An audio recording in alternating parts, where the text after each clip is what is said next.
Welcome to Wikistars. Broadcasting news is our pleasure. Please do remember to like, share and subscribe. Feel free to drop your comment in the comment box. The criticism started cautiously, with host Joe Scarborough ostensibly introducing the segment without naming the recently elected congresswoman by name. New York City wasn't handing cash to Amazon.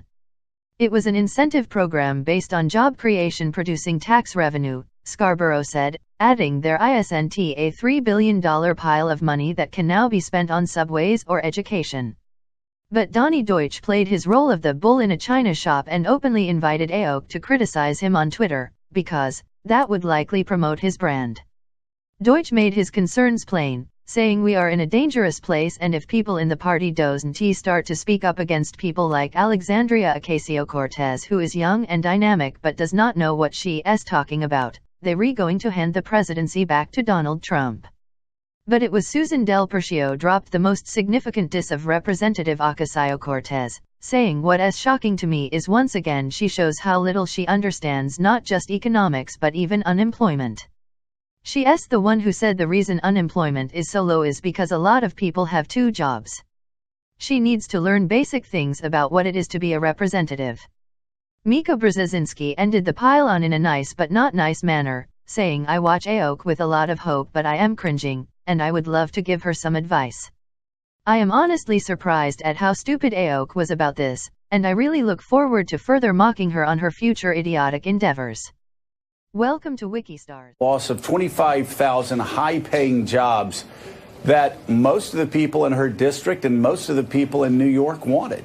Yeah, at 25,000 jobs promised as part of the deal by Amazon, but obviously the ancillary jobs that flow out of that, businesses that are built around there. Would there be some gentrification? Sure. Of course there would have been, as you had these $150,000 a year jobs move in there, and that was part of the concern.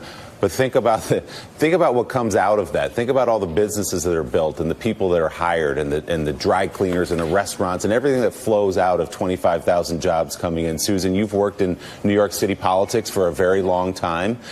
What's your view of this? And did some of the progressives have a point in some of their protest about what Amazon wanted out of this deal? No, because the protests that we saw were to get on the AOC's bandwagon. And what's shocking to me is yet once again she shows how little she understands not just economics, but even unemployment. She's the one who said the reason unemployment is so low is because a lot of people have two jobs. She needs to learn basic things about what to be a representative. And when you look at what's happened in New York City and New York State, we're losing people like crazy. We are going to lose our influence in Washington during the next redistricting because we'll lose about 1 to 2 congressional seats. Now we're telling business, don't come here. Just because she has a progressive agenda, which some people like, does not mean she has the city's best interest. What she showed me today or yesterday is that she only cares about herself, not about her colleagues in Carolyn Maloney, and definitely not about the people she represents, because those people would be getting jobs as well. Well, and again, it's not just the jobs, it's also the infrastructure improvements for even people that aren't working on the project that would make people's commute from her district and also all around New York a bit easier, a bit less onerous. The commute is so long and so difficult for so many working class New Yorkers. It's a real problem. But again, Mika, this is the sort of thing, this is the sort of thing that, again, I found when I first got to Congress, younger members of Congress just didn't know what they didn't know. And I'd put myself on the top of that list. That's something that you actually write about in your new book. Yeah, in Earn It, which we just announced yesterday, I focus on millennial women in their 20s and 30s. And that zeal, that joy, that energy, that new kind of thinking is all great, but you still don't have the experience. And in this case, it's the political experience. It's the ham-fistedness of that tweet. Obviously, the issue was complicated. Obviously, there was a lot of support for what she was talking about on the local level.